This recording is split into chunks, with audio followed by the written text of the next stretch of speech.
Sup, we are back for another video, and for today we're going to be checking out another HZSound. So it's been a while, and really interesting here because this is a pure dynamic driver. So first HZSound that we're checking out, that's for full dynamic driver.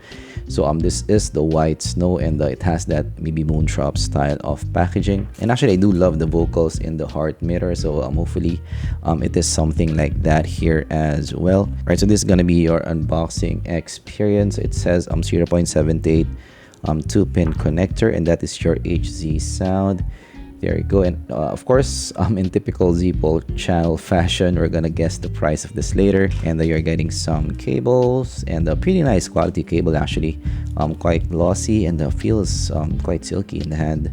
Not the thickest, but it feels pretty good quality. You're getting maybe 4 sets of tips. So this is in the lighter side of things, if you can see, but the shape is a very maybe Starfields or maybe Arias type of shape, and you're not getting fins, but again, it has that maybe moontrap style, so this might be comfortable in the long run.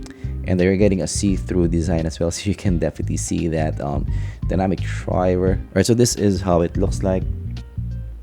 So definitely kind of sleek in terms of the overall look. It's not super big to the ear, and actually goes pretty deep. It's a bit deeper compared to your usual moontrap. It's quite breathable for me of a listen, but the isolation is really good because it does insert to the ear a little bit more. So overall for the build quality, I would say pretty standard here. The previous HZSound, I would say, feels a bit more impressive compared to this. So that might tell us a bit more about the price point of this. But of course, let's have our first listen. Alright, so we are now listening to some Let's Groove by Earth, Wind & Fire.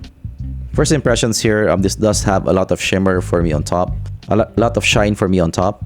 And much like the heart meter, the vocals here are still quite revealing, quite open. And the overall sound as well for me is a bit more aggressive, a bit more musical, and definitely has more clarity as well, more 12K, more top end. Going to the bass, I would say ample bass quantity here. Again, not front and center for me in the mix, but quite ample. And quite big as well, so this is not going to be your maybe tight, small type of bass. This has some size for me in the mix. A little bit of impact as well. Definitely not for bass heads here. This is definitely a bit more toned down compared to the treble. And for me personally, I do think this might be the weakness for me of this IEM. So I would say there's no mid-bass bleed for me here. But actually for the bass quantity, so maybe lacking a bit of energy for me. So it doesn't match the energy of the mids and the highs here. So I'm looking for a bit more sub-bass as well, so not much sub-bass. And then the impactfulness, it's not that prominent for me.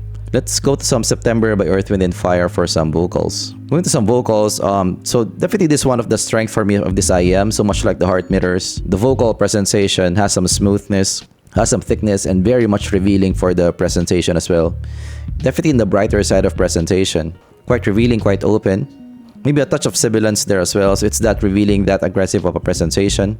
Micro detail not much, so this is a bit tame, but definitely because of that smoothness, that a bit more open, maybe tuning, the vocals here are quite revealing for me to listen to. Yeah, for vocal heads, this might be right in your alley. Let's try some It's My Life by Bon Jovi. Going to some It's My Life by Bon Jovi. So yeah, positioning is a little bit recessed, even if the presentation is maybe quite bright of a presentation. Has some smoothness as well. And a little bit of sibilance there as well, a little bit of aggressiveness. So definitely really musical male vocals for me. Let's try some Into You by Ariana Grande. Yeah, even the female vocals here, positioning is a bit more recessed. But much like the male vocals, the presentation is also quite bright. A brighter vocal presentation, maybe near shoutiness for me in the presentation. And yeah, micro detail, not much. So just okay in that presentation. So going to some treble, maybe some Jumping In by Joe Satriani. A little bit of micro detail, ample treble for me on top, ample 12K, ample brightness. So you can resolve the guitars with enough clarity here, which is definitely nice. However, I'm encountering a bit of thinness for me on top here. Not the fullest, maybe bodied guitars that I've listened to, and there's a little bit of sibilance here as well for the guitars. Let us try some Change the World by Eric Clapton. This is really nice, nicely resolving. Lots of maybe clarity, treble on top. For acoustic guitars, this does feel really good here. Going to some soundstage, quite big for me here. Maybe one of the strength of this IEM. Going to separation, I would say medium. So not the most black and white separation because it's has a bit of smoothness, but that's still not the smoothest presentation as well. Detail is just okay for me, not a detail monster. And tonality is in the warmer side of things. I'm definitely more of a fun type of listen here. So with the HZSound on white snow, what do I think of it overall? Not really blown away by this. Not a big fan. I did like the heart mirror, but for this one, there's some parts of the spectrum that I didn't really like personally. You know how it comes together. So overview, so it has definitely a lot of clarity, lots of maybe treble on top, but I do think it is a bit too much in some tracks here. So there's definitely some sibilance, really revealing, but there's some sibilance and shoutiness for me. And yeah, you wouldn't want to listen to this for a long listening session. It's definitely not good for me. Going to the bass as well, so bass falls a bit less than what I would like. So doesn't have that much sub bass, doesn't have that much impact for me.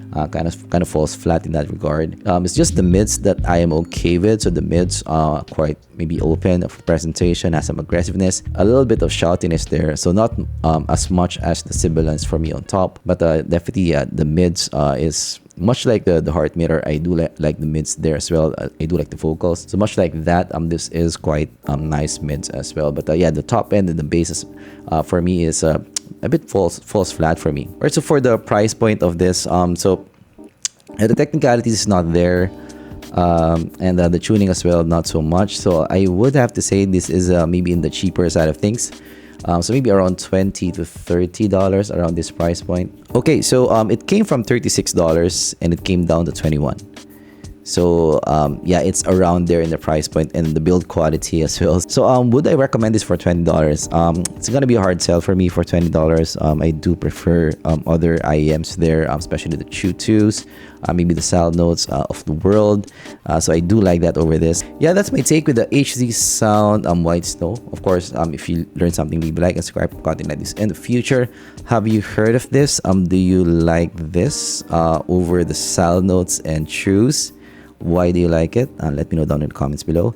So yeah, for HZSound, so maybe I listened to around maybe 3 IMs from them, and this might be the first time that I'm not really a big fan of it. So yeah, maybe the others are okay, especially their hybrids, but their DT not so much. But yeah, have you heard of other HZSounds, other IEMs from HZSound? And let me know down in the comments below what do you think of them, and what other HZSound have I missed. Is there something that is gonna blow my mind, something like the heart mirror?